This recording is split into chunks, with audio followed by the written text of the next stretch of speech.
ಇದು ಈಶಾವಾಸ್ಯ ಶ್ರೀಮದ್ ವಾಲ್ಮೀಕಿ ರಾಮಾಯಣ ಕೇಳಿ ಪ್ರತಿದಿನ. ಇದು ಶ್ರೀಮದ್ ವಾಲ್ಮೀಕಿ ರಾಮಾಯಣದ ಮಹಾತ್ಮೆಯ ಮಾಘ ಮಾಸದಲ್ಲಿ ರಾಮಾಯಣ ಶ್ರವಣದ ಫಲ ಎಂಬ 3ನೇ ಅಧ್ಯಾಯ. ಒಂದು ದಿನ ಆಕೆಯು ತನ್ನ ಪತಿಯನ್ನು ಕೊಂದುಬಿಟ್ಟಳು. ಇದರಿಂದ ಮನೆಯವರು ಇವಳನ್ನು ಮನೆಯಿಂದ ಹೊರಗೆ ಹಾಕಿದರು. ವಿಪ್ರರೇ, ಈ ರೀತಿ ಅಲೆಯುತ್ತಾ ದುರ್ಗಮವೂ ನಿರ್ಜನವೂ ಆದ ನನ್ನ ಬಳಿಗೆ ಬಂದಳು. ಅವಳು ತನ್ನ ಎಲ್ಲ ವೃತ್ತಾಂತವನ್ನು ಹೀಗೆ ನನಗೆ ಹೇಳಿದಳು. ಮುನಿಯೇ, ಆಗ ವಸಿಷ್ಠರ ಆ ಪವಿತ್ರ ಆಶ್ರಮದ ಬಳಿಯಲ್ಲಿಯೇ ನಾನು ಮತ್ತು ಕಾಲಿ ಪತಿ ಪತ್ನಿಯರಾಗಿ ಇರುತ್ತಾ ಮಾಂಸಾಹಾರದಿಂದ ಜೀವನ ನಡೆಸುತ್ತಿದ್ದೆವು.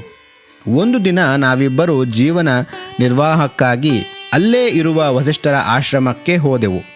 ಮಹಾತ್ಮರೇ, ಅಲ್ಲಿ ದೇವರ್ಷಿಗಳ ಸಮಾಜ ಸೇರಿತ್ತು. ಅದನ್ನು ನೋಡಿ ನಾವು ಆ ಕಡೆ ಹೋದೆವು. ಅಲ್ಲಿ ಮಾಘ ಮಾಸದಲ್ಲಿ ಪ್ರತಿದಿನ ಬ್ರಾಹ್ಮಣರು ರಾಮಾಯಣದ ಪಾರಾಯಣ ಮಾಡುತ್ತಿದ್ದರು.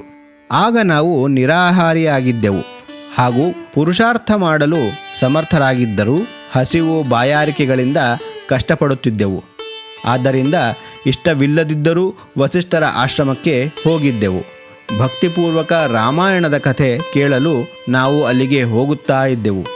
ಮುನಿಗಳೇ, ಆಗಲೇ ನಾವಿಬ್ಬರು ಮೃತ್ಯುಮುಖರಾದೆವು. ನಮ್ಮ ಆ ಕರ್ಮದಿಂದ ಭಗವಂತ ಮಧುಸೂದನನ ಮನಸ್ಸು ಪ್ರಸನ್ನವಾಗಿತ್ತು. ಆದ್ದರಿಂದ ಅವನು ನಮ್ಮನ್ನು ಕರೆದುಕೊಂಡು ಹೋಗಲು ದೂತರನ್ನು ಕಳಿಸಿದನು. ಆ ದೂತರು ನಮ್ಮಿಬ್ಬರನ್ನು ವಿಮಾನದಲ್ಲಿ ಕುಳ್ಳಿರಿಸಿ ಭಗವಂತನ ಪರಮಪದಕ್ಕೆ ಕೊಂಡು ಹೋದರು. ನಾವಿಬ್ಬರು ದೇವಾದಿದೇವ ಚಕ್ರಪಾಣಿಯ ಹತ್ತಿರಕ್ಕೆ ತಲುಪಿದೆವು.